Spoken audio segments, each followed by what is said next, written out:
Bernie Federko making some time today. Bernie, you make some time today. Anything to do with the fact that the Foam Lake senior team double bannered this year?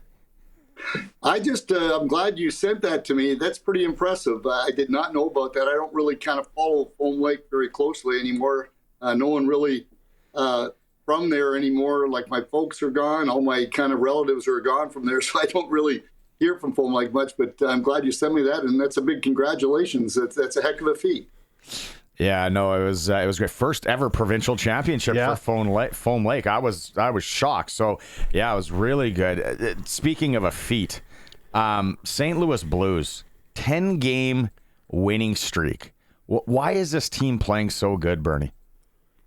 Barney, I wish I knew. I think whatever they're doing, they certainly want to bottle it. But it's been a strange transition. They went from really struggling before that Four Nations break, and for whatever reason, they kind of got their act together. They're playing with a lot of emotion right now, a lot of energy.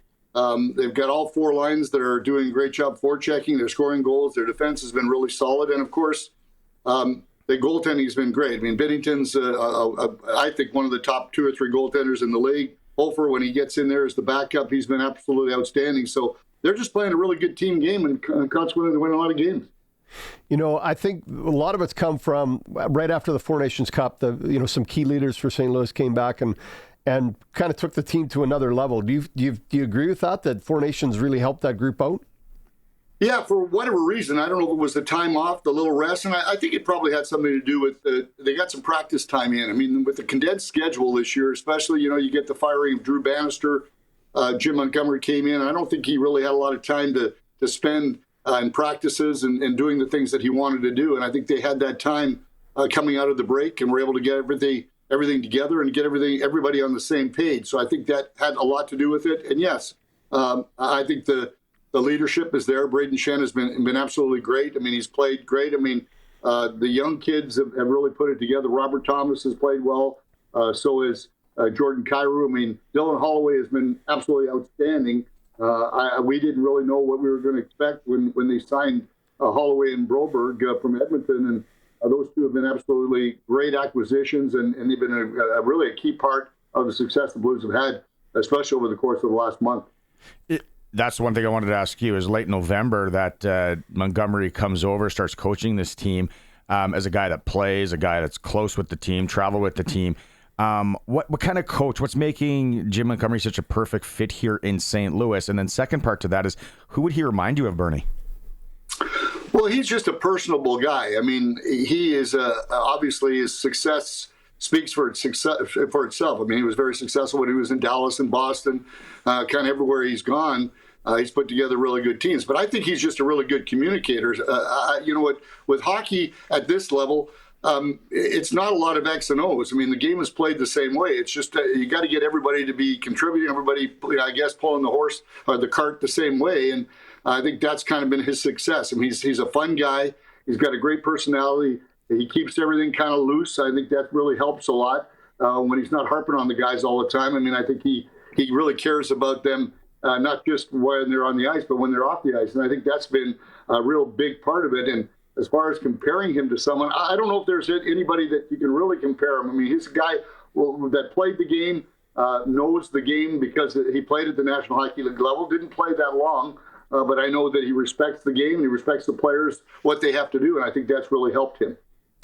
Bernie, I'm going to take this on a slightly different path, and I've been spending the last few minutes watching an episode on St. Louis Blues TV of you making a chicken dip and margaritas. So and I haven't got to the end of this episode yet. Fascinated, first off, as you're cooking this. Give me the tips that you would give me for the chicken dip and especially the margaritas. With the chicken dip, I think I like to have lots of jalapenos in it. I think that's really the key. And I know that some of the stuff that was brought to us when we were making that, don't do anything that's kind of like low fat. I think we had some low fat cream of chicken in there. I think you want to use the real thing, all that stuff, and the cheese, and just bake it long enough to make sure. And sometimes you have to, if it looks too watery before you put it in the saucepan, you know what? You got to kind of pour some of the liquid out before you start putting the cheese in. So on that, the margaritas, you know what? I think the Grand Marnier makes them way better at the end. They mix in a cat. But I, you know what? I think that also is that the margarita mix is always so sweet. That's why I kind of put half margarita mix, and I use that a lime flavored club soda, and it makes them very, very good. And a few limes, you can't get it any better. I want to try this. That's the best. I want to try. You're making these. I am. It's really good stuff. As soon as your patio, as soon as Sharky's patio opens up, you're making these, or we're going to replay this episode. And then, hey, Bernie, let's be honest. You got the mushroom sauce on the pet a ha here. Around full. There's no. It's low fat, nothing. That's what makes the mushroom sauce good. That Baba makes for sure. I want to go back to. I want to go back to Shen. Did you ever think that there was a chance he was leaving? Like, he just seems so passionate about being there. He is passionate about it. And you know what's funny, guys, is you know what? A lot of times you don't have control. I mean, it's a job, it's a business, and sometimes you want to stay and you can't stay. You're not able to stay. I know that he did have his a no trade clause, a no movement clause in his contract. I don't know if he, I never did ask him if he used that clause at all, but I think they kind of backed off on it as things were going on anyways. But I mean, he's been an integral part of this hockey club. He's a great leader. He does all the little things. I mean, he makes sure that no one takes advantage of anybody on the team. He's actually been doing a great job centering the line between Kyrou and Dylan Holloway. And I think that line has been one of the top lines in the whole league over the course of the last 3 or 4 weeks. So, I can honestly say that there was a lot of rumors here, so I think there was some doubt that he might not be here when the trade deadline ended, but we're all glad that he was able to stay. When you watch hockey in the West as we get down the stretch here, and the West, who do you think is a team that's built that besides the Blues that you're like this team is built for the playoff in a long run? To be honest with you, I think the top 3 teams, obviously in the Central Division, I mean, both all Winnipeg and Dallas and Colorado are all really good hockey teams, and they all added at the trade deadline. So I mean, they're deep, they're very skilled, and I think they've got the grit and things that they need, and they certainly have got really good goaltending, all 3 of those teams. So I think obviously Vegas is still a top-notch team. I mean, they've got. I think that the question mark would probably be their goaltending there, and right now their health as well. But and then, I mean, the Blues had no trouble with the LA Kings, but it seems everybody else has trouble with the Kings, and for whatever reason, they're playing great hockey as well. So I think that once you get in, guys, anything can happen. I mean, Minnesota right now, they've been struggling, but they've no Kaprizov, no Eriksson Ek. I mean, Kaprizov's been out for 2 months, and yet they're still in the thick of things. So I think that it's going to be an awful lot of fun. In the West and in the East is the same way. I mean, I think that once you get in, whoever gets in, I think really has a little bit legitimate chance of winning. I mean, at 16 teams, you all start from scratch at that point in time. So I think it's going to be a lot of fun. Okay, you played a lot of years, and you played a lot of years against Gretzky. Now, be honest with me. Did you ever think anyone was going to break his goal-scoring record? No, I did not think that would happen. I really didn't. In fact, I was really surprised. Even last year when people started talking about Ovechkin getting there. I mean, at 39 years old, I thought, okay, if he gets 15 or 20 a year, it would be good years. But what he has done has been absolutely amazing. And for the fact that he was out for those games, I mean, he would probably have it already. But I guess it's always said it's not broken until it's broken. 7 games left. He still has 3 to go. So I think he's probably going to be the hardest to get. But certainly, he's got to be commended because what Wayne did, I didn't think anybody was ever going to surpass. But it looks like that Ovi's going to get it done. What's your favorite or most fondest memory of playing against the Great One? Is there one? Not really. I mean, the funny part about it is that we played them a lot of times, but in our day it was really scorers against checkers. So I did not play against Wayne an awful lot. He was the scorer. I was the scorer. So I had their checking line. He had our checking line.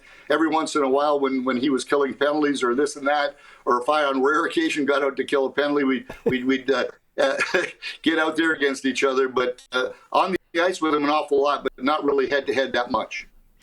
Bernie is a guy that's originally from Saskatchewan. A lot of people would want to know, how does Bernie spend the off season in St. Louis? What keeps you and the family busy in that part of the world?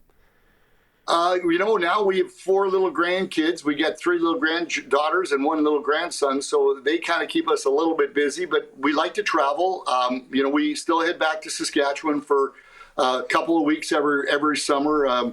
My wife's mother is in Saskatoon. She's going to be 101 in May, so we'll be back there for her birthday. And then, she's got 5 or 6 brothers and sisters there. I got a couple of brothers in Saskatoon. So, yeah, we still get back there. My brothers have a place up in Emma Lake where we used to have a place when I was playing. And so we still get back there. Saskatchewan will be always home for us. And maybe we don't spend as much time there as we obviously used to, but it's still nice to always go back there and call it home. Very cool. And let's be honest, now since we did this, you're craving pierogies with mushroom sauce, aren't you? You know what? I do. I am. And you know what? The good news is my wife still makes them every once in a while. And so Yes. I kind of still get spoiled that way. So she's a good Ukrainian girl. She still does that. So it's a wonderful to still be able to have the pet hat.